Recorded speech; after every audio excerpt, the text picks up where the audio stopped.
Bonsoir. C'est historique, l'AS Monaco Rugby a marqué l'histoire de son sport en principauté en montant à un niveau jamais atteint par le rugby monégasque. Quel est votre sentiment ?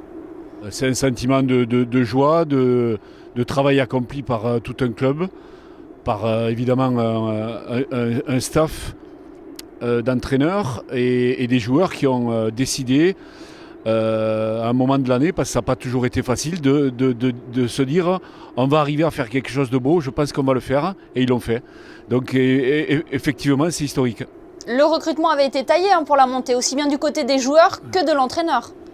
Tout à fait, on s'était vu en début de saison, on en avait parlé, et on avait fait un recrutement, on s'était employé l'été dernier pour recruter intelligemment au poste qui manquait, quelques leaders qui ont transmis justement ces valeurs qui manquaient, et cette rigueur qui a fait que ça a transcendé tout un groupe et on est arrivé à ce qu'on a fait. Mais le chemin n'est pas terminé. Oui, c'est ce que j'allais vous dire, puisque l'aventure n'est pas finie. L'équipe première joue encore les huitièmes de finale.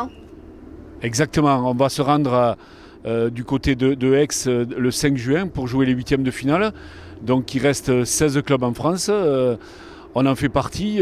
Moi, pour l'avoir vécu il y a quelques années en tant que joueur, je leur dirais à ces joueurs, dont je suis fier d'ailleurs, que l'aventure n'est pas finie et que souvent on fait tomber la pression. C'est-à-dire qu'on a atteint un objectif qui est un objectif intermédiaire, mais ce n'est pas l'objectif final, ni l'objectif résultat qu'on souhaite.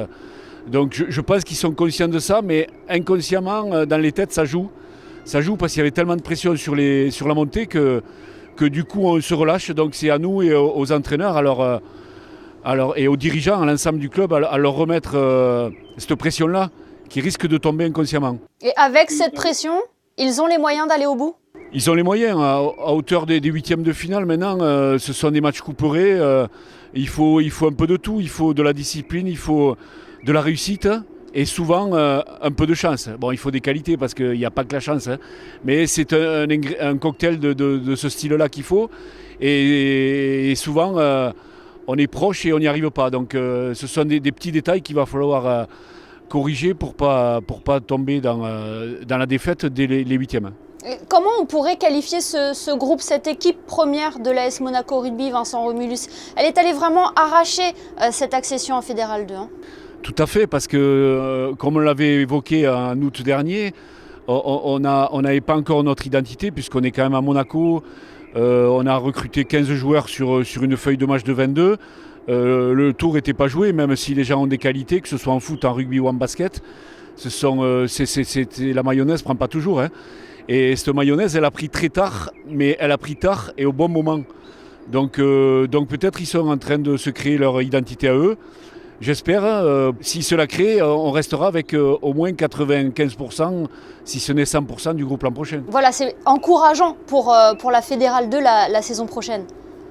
C'est encourageant parce que lorsqu'on a des résultats qu'on vit bien à travers le club, on a envie de continuer une aventure à notre niveau. Surtout qu'il y a des joueurs de l'équipe qui l'ont déjà vécu et qui sont descendus à ce niveau-là et qui veulent y remonter à tout prix. C'était les conditions sine qua non pour certains, quoi.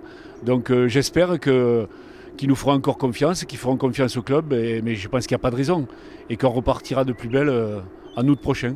Un dernier mot, Vincent Romulus, sur l'essor du rugby en principauté. Quel regard portez-vous sur le développement du ballon ovale à Monaco ? Moi, je l'ai vu grandir parce que j'ai créé le rugby à 7 en 2004. Et j'étais coach de l'équipe nationale à 7 pendant 14 ans. Et à travers ces années-là, j'ai vu le rugby grandir. Et on se retrouve aujourd'hui avec une fédération monégasque qui est représentée en Europe en rugby à 7, avec un club à 15 qui vit très bien, avec Frédéric Michala qui a créé son équipe professionnelle. Voilà, et avec aussi du monde derrière nous, notamment dans les institutions que je voudrais remercier d'ailleurs parce que qui nous aident aussi et qui sont, je sais, qui nous écoutent et qui sont proches de nous. Il a encore un bel avenir alors.